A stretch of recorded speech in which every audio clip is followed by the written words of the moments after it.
आपको मंत्री बनाया गया है काम करने के लिए, ये मीडिया में आने के लिए नहीं। उछल कूद मत कीजिए। हमारे साथ कोई अगर ज्यादा करेगा तो हमने बख्शने वाले हैं, चाहे वो कोई मंत्री रहे चाहे वीआईपी रहे। भैया भाभी जब आधा घंटा कल्पना भाभी हेमंत सोरेन जब मंत्री लोग बोलने लगता है तब तो कोई नहीं बोलता है कि आप किसी व्यक्तिगत पे बात क्यों कर रहे हैं। दो का मंत्री खड़ा हो गया है संसदीय मंत्री, तो बाद में दो मंत्री खड़ा होकर टोक रहे हैं। और फिर इरफान भाई साहब का तो आदत है, उनको भाई मीडिया में बने रहने के लिए उछल कूद करना जरूरी है। और हम तो भाई इसी पहचान से अंदर आए हैं, तो अंदर भी थोड़ी बख्शेंगे।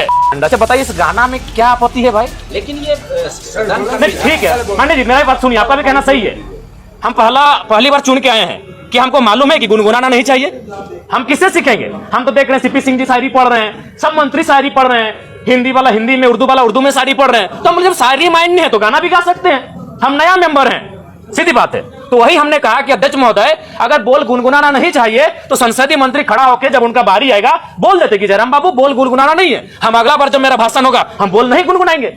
लेकिन ये कहां कत्तर के दो का मंत्री खड़ा हो गया है, संसदीय मंत्री तो बाद में दो मंत्री खड़ा होकर टोक रहे हैं। तो वही हमने उनको कहा कि एक तो आपको आधा घंटा समय मिलता है। अच्छा एक बात बताइए, आदरणीय माननीय मुख्यमंत्री का शाहरुख खान बोल के 4-5 लोग बोले, तब तो आप नहीं बोले कि आप डायरेक्ट किसी सदस्य को नहीं बोल सकते हैं। भैया भाभी जब आधा घंटा कल्पना भाभी हेमंत सोरेन जब मंत्री लोग बोलने लगता है तब तो कोई नहीं बोलता है कि आप किसी व्यक्तिगत पे बात क्यों कर रहे हैं। हमने बस यही कहा था कि पर्यटन मंत्री हमारे पड़ोसी हैं, पराशर की ओर से वो भी आते हैं, उनके लिए गीत सुनाएंगे तो ठीक है, डायरेक्ट नहीं बोलना चाहिए।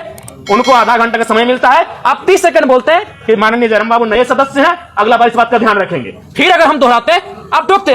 तो हमने उनको वही कहा, और हम तो भाई इसी पहचान से अंदर आए हैं, तो अंदर भी थोड़ी बख्शेंगे।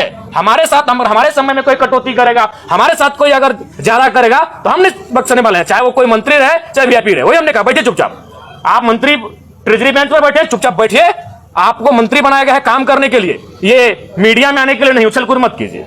हाँ उनका हम सम्मान करते हैं, मंत्री है माननीय है, लेकिन उनका ये व्यवहार उचित नहीं है। आज ये ज्ञान दे रहे हैं, उस दिन आपका ज्ञान कहा था जब आपने इरफान अंसारी जवाब दे ही रहे थे आपने टोक दिया। इरफान अंसारी जो शायद ध्यानाकर्षण था या अल्पसूचित था या तारांकित प्रश्न था, किसी माननीय सदस्य के प्रश्न का उत्तर दे ही रहते, आप खड़ा होकर उनको टोक दिए। उनको सवाल का उत्तर देने देते हैं, उसके बाद आप कहते हैं कि ऑब्जेक्टिव टू ऑब्जेक्टिव होना चाहिए, एक्सप्लेनेशन नहीं।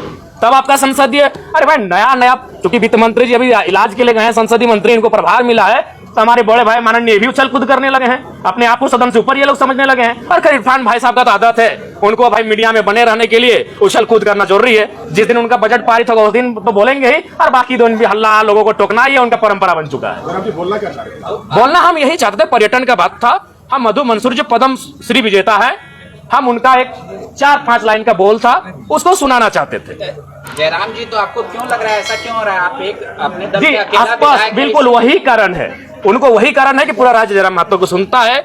इस व्यक्ति को, इस लड़के को यहाँ से नियंत्रण में रखा जाए, मुद्दों की बात करता है, जिन मुद्दों को कहने से लोग डरते थे। आज 25 साल हो गए जादूगोड़ा का मुद्दा सदन में आया था। मैं आपसे पूछता हूं, आज लोग बर्बाद हो गए जादूगोड़ा में, बर्बाद होने की कगार में है, आज तक सदन तक नहीं पहुंचा क्योंकि वो मुद्दे सदन तक आ नहीं पाते थे। और ये लड़का बिना डर का बिना भय का उन मुद्दों को सदन तक लेके आता है। तो इन लोग हालत खराब है हमसे, और बोलते कि नहीं डायरेक्ट अब किस सदस्य को नहीं लेकर सर। कैसे नहीं होता है जी? इसी सदन में लोग हिज ... हम नहीं पूरा बोल रहे हैं, बोल के पार हो गए, लो ... बोल के पार हो गए इसी सदन में। तब इनकी ना मर्यादा कही गए थे, हमें झारखंडी गीत सुनाया तो इन लोगों पर परी लग गया भाई। जयराम जी ये लगता है कि सुदीप कुमार सोनू ज्यादा जानकार नहीं, काबिल बनने का कोशिश कर रहे हैं।